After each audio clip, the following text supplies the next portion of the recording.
नमस्ते। आपका जीवन आपके हाथ। You can heal your life by Louise L है। चैप्टर 1, जिसमें मुझे विश्वास है कि आज हम 14th कंटेंट रीड करने जा रहे हैं, जिसमें लुइस एल लिखती हैं, हम अतीत के प्रति अपना दृष्टिकोण बदल सकते हैं।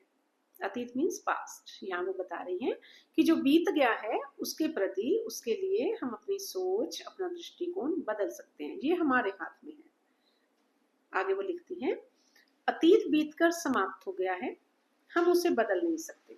जो बीत गया उसे हम बदल नहीं सकते, परंतु हम अतीत के विषय में अपने विचारों को बदल सकते हैं।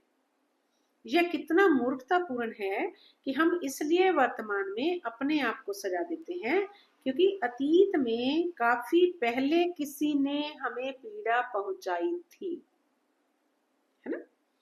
मीन्स बहुत पहले किसी ने मुझे कहा था, मुझे पीड़ा हुई थी, तो मैं उसी बात को पकड़े हुए हूँ और अपने आप को असंतोष में रखे हुए हूँ। तो वो कह रही हैं कि इसे हटा दो, क्योंकि बहुत पहले किसी ने कहा था, वो भी भूल गया होगा, तुम भी भूल जाओ और खुद को आगे बढ़ाओ। गहरे असंतोष की प्रवृत्तियों वाले लोगों से मैं अक्सर कहती हूँ, कृपया असंतोष को कम करना शुरू करें। अब यह वह अपेक्षाकृत आसान है। यहाँ वो बात कर रही हैं अपने उन पेशेंट्स की जो उनके पास आते थे। वो बता रही हैं कि कुछ लोग जो होते थे वो बहुत ही असंतोष प्रवृत्ति वाले, जिन्हें बस दुखी रहने की आदत या नेगेटिव रहने की आदत, असंतुष्ट रहने की आदत थी। तो वो कह रही हैं कि जब वो मेरे पास आते थे तो मैं उनको ये कहती थी कि असंतोष को कम करो, मीन्स हर समय असंतुष्ट मत रहो। वो अपने पेशेंट की बात कर रही है। यही अब आसान है। ये बता रही है कि मैं उनको ये कहती थी कि जो बीत गया है वो बदलेगा तो नहीं, वो तो वैसे रहेगा एज इट इज, पर आसान क्या है कि आप उसे कम कर दो, खत्म कर दो, कम कर दो।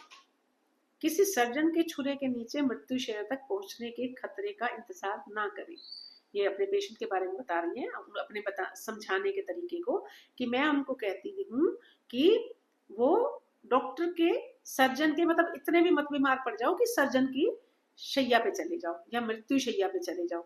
वो ये समझा रही है कि मैंने अपने पेशेंट्स को समझाया कि असंतुष्ट मत रहो, उस टाइम का इंतजार मत करो कि आप मृत्यु शैया पे पहुंच जाओ, जब आपको डर से आमना सामना करना पड़ सकता है। वो ये कह रही है कि उस समय आपका ध्यान अपनी हीलिंग पे नहीं लगेगा, फिर वो उस समय तो डर पे ही लगेगा, क्योंकि विचार हमेशा आपके दिमाग में असंतुष्ट वाले चलते हैं, तो फिर आपकी एनर्जी भी उधर ही लग जाती है सारी, तो वो हीलिंग पे नहीं लग पाएगी, तो आप डर में ही रह जाओगे। जब हम घबराहट की स्थिति में होते हैं तो अपना दिमाग उपचार एवं सुधार पर केंद्रित करना कठिन होता है।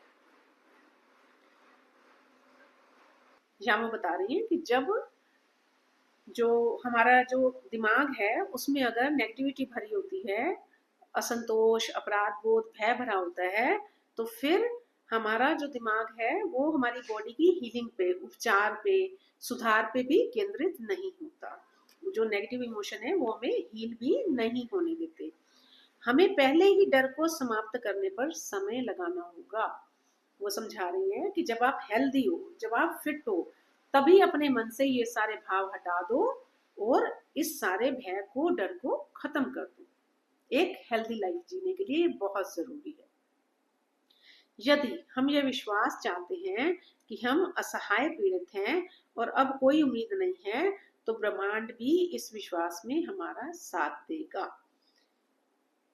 यहाँ वो बता रही है कि अगर आप विश्वास यही चाहते हो कि मैं तो असहाय हूँ, सब मुझसे गलत तरीके से बात करते हैं, सब मेरे लिए बुरा बोलते हैं, सब मुझे यूज करते हैं, तो वो कह रहे हैं कि अगर आप ऐसे अपने आप को असहाय और पीड़ित समझ रहे हो तो फिर यूनिवर्स आपको यही बना के छोड़ेगा, फिर मैं आप में कॉन्फिडेंस नहीं आने देगा।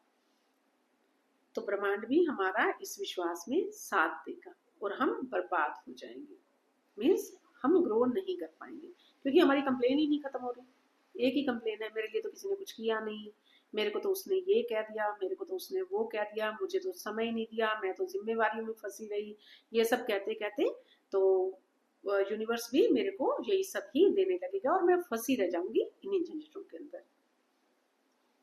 बेहतर है कि हम इन मूर्खतापूर्ण पुराने नकारात्मक विचारों व विश्वासों को छोड़ दें। अब वो समझा रही है कि इन सब से निकल आओ, इन्हें छोड़ दो, खुद को हल्का कर लो, खुद को एनर्जी फिल कर लो, खत्म करो ये पुरानी बातें, ये सब तुम्हें कुछ भी नहीं दे रही सिवाय पीड़ा के, जो हमारी मदद नहीं करते और विकास की ओर नहीं ले जाते, क्योंकि ना तो ये हमारी हेल्प कर रहे हैं, ना ही हमें प्रोग्रेस करने दे रहे हैं। यहाँ तक कि ईश्वर का प्रारूप भी ऐसा होना चाहिए जो हमारे लिए हो, हमारे खिलाफ नहीं। जैसे ज्यादातर कहते हैं ना, ईश्वर का तो डर रखो। ईश्वर का डर भी क्यों रखें? ईश्वर तो हमारे लिए है।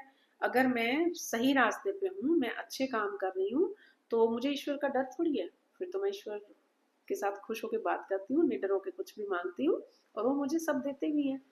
तो डर भी ईश्वर का हटा दो, क्योंकि ईश्वर हमारे लिए हैं, हमारे साथ हैं। हम उनके हमें उनसे डरने की जरूरत नहीं है, क्योंकि वो हमारे खिलाफ नहीं है। Thank you so much for listening. तो हम अतीत के प्रति अपना दृष्टिकोण बदलें, खुश रहें, लाइट रहें, आगे बढ़ते रहें। Thank you so much. नमस्ते। मिलते हैं कल नेक्स्ट कंटेंट के साथ। Take care.